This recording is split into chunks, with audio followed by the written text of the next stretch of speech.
Hamster কম্বের যারা বাইন্যান্সে withdraw করেছিলেন প্রত্যেকের পেমেন্ট দিয়ে দেওয়া হয়েছে। প্রত্যেকে বাইন্যান্সের মধ্যে আপনার পেমেন্টটা রিসিভ করেছেন। আমি এখান থেকে কতগুলো টোকেন পাইছি প্লাস হামস্টার টোকেনের প্রাইস কীরকম হতে পারে। হামস্টার কিন্তু 26 সেপ্টেম্বর মানে আগামীকালে লিস্টেড হতে যাচ্ছে, সেই টোকেনটার প্রাইস কীরকম হতে পারে সেটা কিন্তু আজকের ভিডিওতে আপনি জানতে পারবেন। তার আগে আপনি যদি আমাদের ইউটিউব চ্যানেলে নতুন দর্শক হয়ে থাকেন মাস্ট বি আপনি আমাদের ছোট্ট চ্যানেলটি অবশ্যই সাবস্ক্রাইব করে দিবেন, যাতে করে পরবর্তীতে ইনকাম রিলেটেড ভিডিও আপলোড করলে সেটা সবার আগে আপনার কাছে পৌঁছে যায়। অ্যাট ফার্স্ট আমি চলে আসবো অ্যাড অপশনে। এখানে আসার পরবর্তীতে এখানে আমি অ্যালোকেশন পাইছিলাম টোটাল 1864টা টোকেন এবং 1645টা টোকেন কিন্তু আমাকে দিয়ে দেওয়া হয়েছে এবং বাকি যে 219টা টোকেন এটা কিন্তু ভেস্টিংয়ে রাখা হয়েছে। এটা কিন্তু পরবর্তীতে আনলক করে দেওয়া হবে, তখন আমরা এটা সেল করতে পারবো। হামস্টার টোকেনটা আমি বাইন্যান্সের মধ্যে পেয়েছি কিনা সেটা আপনাদের দেখাবো, এর জন্য আমাকে বাইন্যান্সের মধ্যে যেতে হবে। সো আমি আমার বাইন্যান্স অ্যাকাউন্টে চলে আসলাম। এখানে আসার পরবর্তীতে ওয়ালেট সেকশন এখানে একটা ক্লিক করলাম। এর পরবর্তীতে আমরা স্পট যেটা আছে এটার মধ্যে আসবো। আসার পরবর্তীতে এখানে দেখেন ছোট্ট করে সার্চ বার আছে, এখানে একটা ক্লিক করব। এরপর হ্যামস্টার লিখবো, দেখেন চলে আসছে। দেখেন এখান থেকে আমাকে যা দেওয়ার কথা 1645টা হ্যামস্টার টোকেন সেটা কিন্তু আমাকে দিয়ে দেওয়া হয়েছে। প্রত্যেকেই কিন্তু আপনার হ্যামস্টার টোকেন যারা বাইন্যান্সে উইথড্র করেছিলেন বিশেষ করে তারা কিন্তু প্রত্যেকেই আপনার টোকেনটা রিসিভ করেছেন এবং আগামীকাল আপনি এখানেই সেল করে প্রফিট বুক করতে পারবেন। এবং কিভাবে সেল করবেন আপনারা সেটা কিন্তু আগামীকাল ডিটেলস একটা ভিডিও দেওয়া হবে, আপনারা সেভাবে দেখে সেল করে দিতে পারবেন।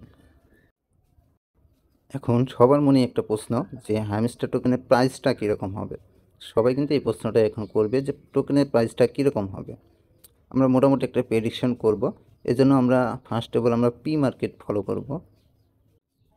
আমি চলে আসলাম বাইবিট পি মার্কেটের মধ্যে। এখানে বর্তমানে হ্যামস্টার টোকেনের প্রাইস কিন্তু আপের দিকে আছে, 10 সেন্ট প্লাস আছে, 10.5 সেন্ট বলতে পারেন বর্তমান প্রাইস কিন্তু এরকমই আছে। এই প্রাইসে যদি আমরা সেল করতে পারি তাহলে দেখেন আমি এখান থেকে কীরকম প্রফিট পেতে পারি।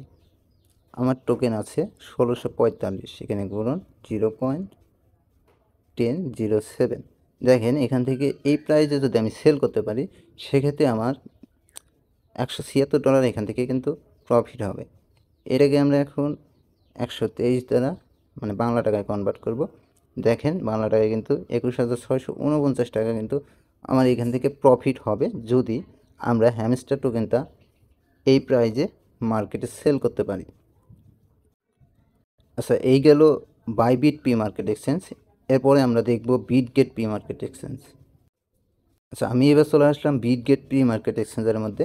এখানে আসলে দেখেন আজকে প্রাইস কিন্তু 23% আপ হয়েছে এবং বিটগেট পি মার্কেট এক্সচেঞ্জের মধ্যে প্রাইস দেখেন 0.0105, অনেকটাই কম কিন্তু এখানে হ্যামস্টার টোকেনের প্রাইস বাইবিটের তুলনায়। বাইবিটে কিন্তু 10 সেন্ট প্লাস আর এখানে 1 সেন্ট প্লাস, অনেকটাই কিন্তু এখানে ডিফারেন্ট। দেখেন আমরা যদি এখন এই প্রাইজের টোকেনটা সেল করি 0.0106, আমরা যদি এটা একটু ক্যালকুলেশন করি তাহলে 1645 টু 0.0106, দেখেন এখান থেকে এই প্রাইজে যদি আমরা সেল করতে পারি এখান থেকে আমি অনলি $17 কিন্তু প্রফিট করতে পারবো। দেখেন এটা বাংলা টাকায় আসে অনলি 2100 টাকা কিন্তু এখান থেকে প্রফিট হবে যদি আমরা বিটগেট পি মার্কেট অনুযায়ী যদি মার্কেটে সেল করতে পারি। এই গেল বিটগেট পি মার্কেট এক্সচেঞ্জ। আমরা যদি দুটাকে সমন্বয় করি অ্যাকচুয়াল প্রাইস বলতে যাই তাহলে কিন্তু এটা খুবই কঠিন হয়ে যায়, কারণ প্রাইসটা কিন্তু অনেকটাই ডিফারেন্ট। বাইবিটের তুলনায় বিটগেটের মধ্যে কিন্তু অনেকটাই ডিফারেন্ট প্রাইস। এখন প্রাইস যেটা হবে মার্কেটে মোটামুটি একটা প্রাইস থাকতে পারে আপনার 10 সেন্ট, যেটা বাইবিটে চলতেছে 10 সেন্ট প্রাইস আপনারা হয়তো বা পাবেন না। 10 সেন্ট প্রাইসে লিস্টিং হবে না এই টোকেন, খুব বেশি সম্ভবত লিস্টিং হবে না 10 সেন্টে। আশা করা যায় হামস্টার টোকেনটা 5, 6, 7 এরকম লিস্টিং হতে পারে, 5 সেন্ট, 7 সেন্ট বা 6 সেন্ট এরকম প্রাইসে কিন্তু লিস্টিং হলে হতে পারে, এরকম প্রাইসে সেল করা যেতে পারে, অথবা বিটগেটের থেকে যে প্রাইসটা আছে এই প্রাইসে থাকতে পারে। দেখেন বিটগেটে পি মার্কেটের মধ্যে অন্যান্য প্রজেক্টে আমরা দেখেছি যে বিটগেট পি মার্কেটের মধ্যে যে প্রাইসটা থাকে সেই প্রাইসেই কিন্তু মার্কেটের মধ্যে লিস্ট হয়, বিভিন্ন এক্সচেঞ্জারে যখন লিস্ট হয় ওই প্রাইসে কিন্তু টোকেনটা লিস্ট হতে আমরা দেখেছি অনেক প্রজেক্টের ক্ষেত্রে, কিন্তু এটা এখন কীরকম করবে সেটা বলা যাচ্ছে না, তবে এই প্রাইজে তো লিস্টিং হবে এটা কনফার্ম আশা করা যাচ্ছে। অনেকেই কিন্তু অনেক রকম প্রেডিকশন করতেছে যে হামস্টার 20 থেকে 30 সেন্ট হতে পারে, অথবা 50 সেন্ট, $1। আসলে এগুলো পসিবল না, অল্প দিনে মানে লিস্টিং ডেটে এগুলো পসিবল না। লং টাইম যদি হোল্ড করেন, তাদের টোকেনটা যদি ফেমাস হয়ে যায়, সেক্ষেত্রে তাদের টোকেনটা প্রাইস কিন্তু আস্তে আস্তে আপের দিকে যাবে, কিন্তু এই মুহূর্তে কিন্তু পসিবল না। অনেকেই এখান থেকে অ্যাডও পাবে, ফ্রিতে টোকেন পাবে, ওগুলো সেল করবে, সেল প্রেশার বেশি থাকবে, তার কারণে প্রাইস কিন্তু খুব তাড়াতাড়ি আপ হবে না, প্রথম অবস্থায় প্রাইস ডাউনই থাকবে। যদি আপনি হোল্ডিং করতে পারেন, সেক্ষেত্রে প্রজেক্টের তাদের যে কয়েনটা সেটা যদি ফেমাস হয়ে যায়, সবাই যদি হোল্ড করে রাখে, সেক্ষেত্রে কিন্তু তাদের টোকেনের প্রাইস যেটা, এটা কিন্তু আস্তে আস্তে আপ হবে। তো এখন আগামীকাল মার্কেটে লিস্ট হবে, আগামীকালই আমরা দেখতে পারবো অ্যাকচুয়াল প্রাইস কীরকম হয়। আশা করছি ভালোই প্রাইস হলে হতে পারে। তো এখন যারা টোকেন পাইছেন হামস্টার, তারা আগামীকালের জন্য ওয়েট করেন। মার্কেটে যখন আসবে তখন কিন্তু আমরা রিয়েল প্রাইসটাই দেখতে পারবো, আমরা সেই প্রাইসে সেল করে প্রফিট নিতে পারবো। এরপরে একটা বিষয় যদি আপনি লক্ষ্য করেন, এখানে উইথড্রয়াল আসলেন, আসার পরবর্তীতে দেখেন এখানে কিন্তু টাইম কাউন্টডাউন হচ্ছে 30 ঘন্টা।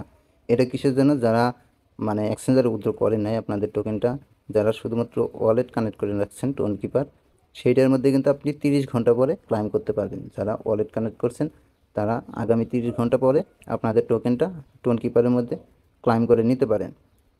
এর জন্য আপনাকে কিছু পরিমাণ টোন ফি দিতে হতে পারে, আপনি কিছু পরিমাণ টোন আপনি ম্যানেজ করে রাখবেন, তারপরে এটা আপনি ক্লাইম করে নেবেন এবং বাইন্যান্সে ডিপোজিট করে আপনি সেল করে প্রফিট বুক করে নিতে পারেন।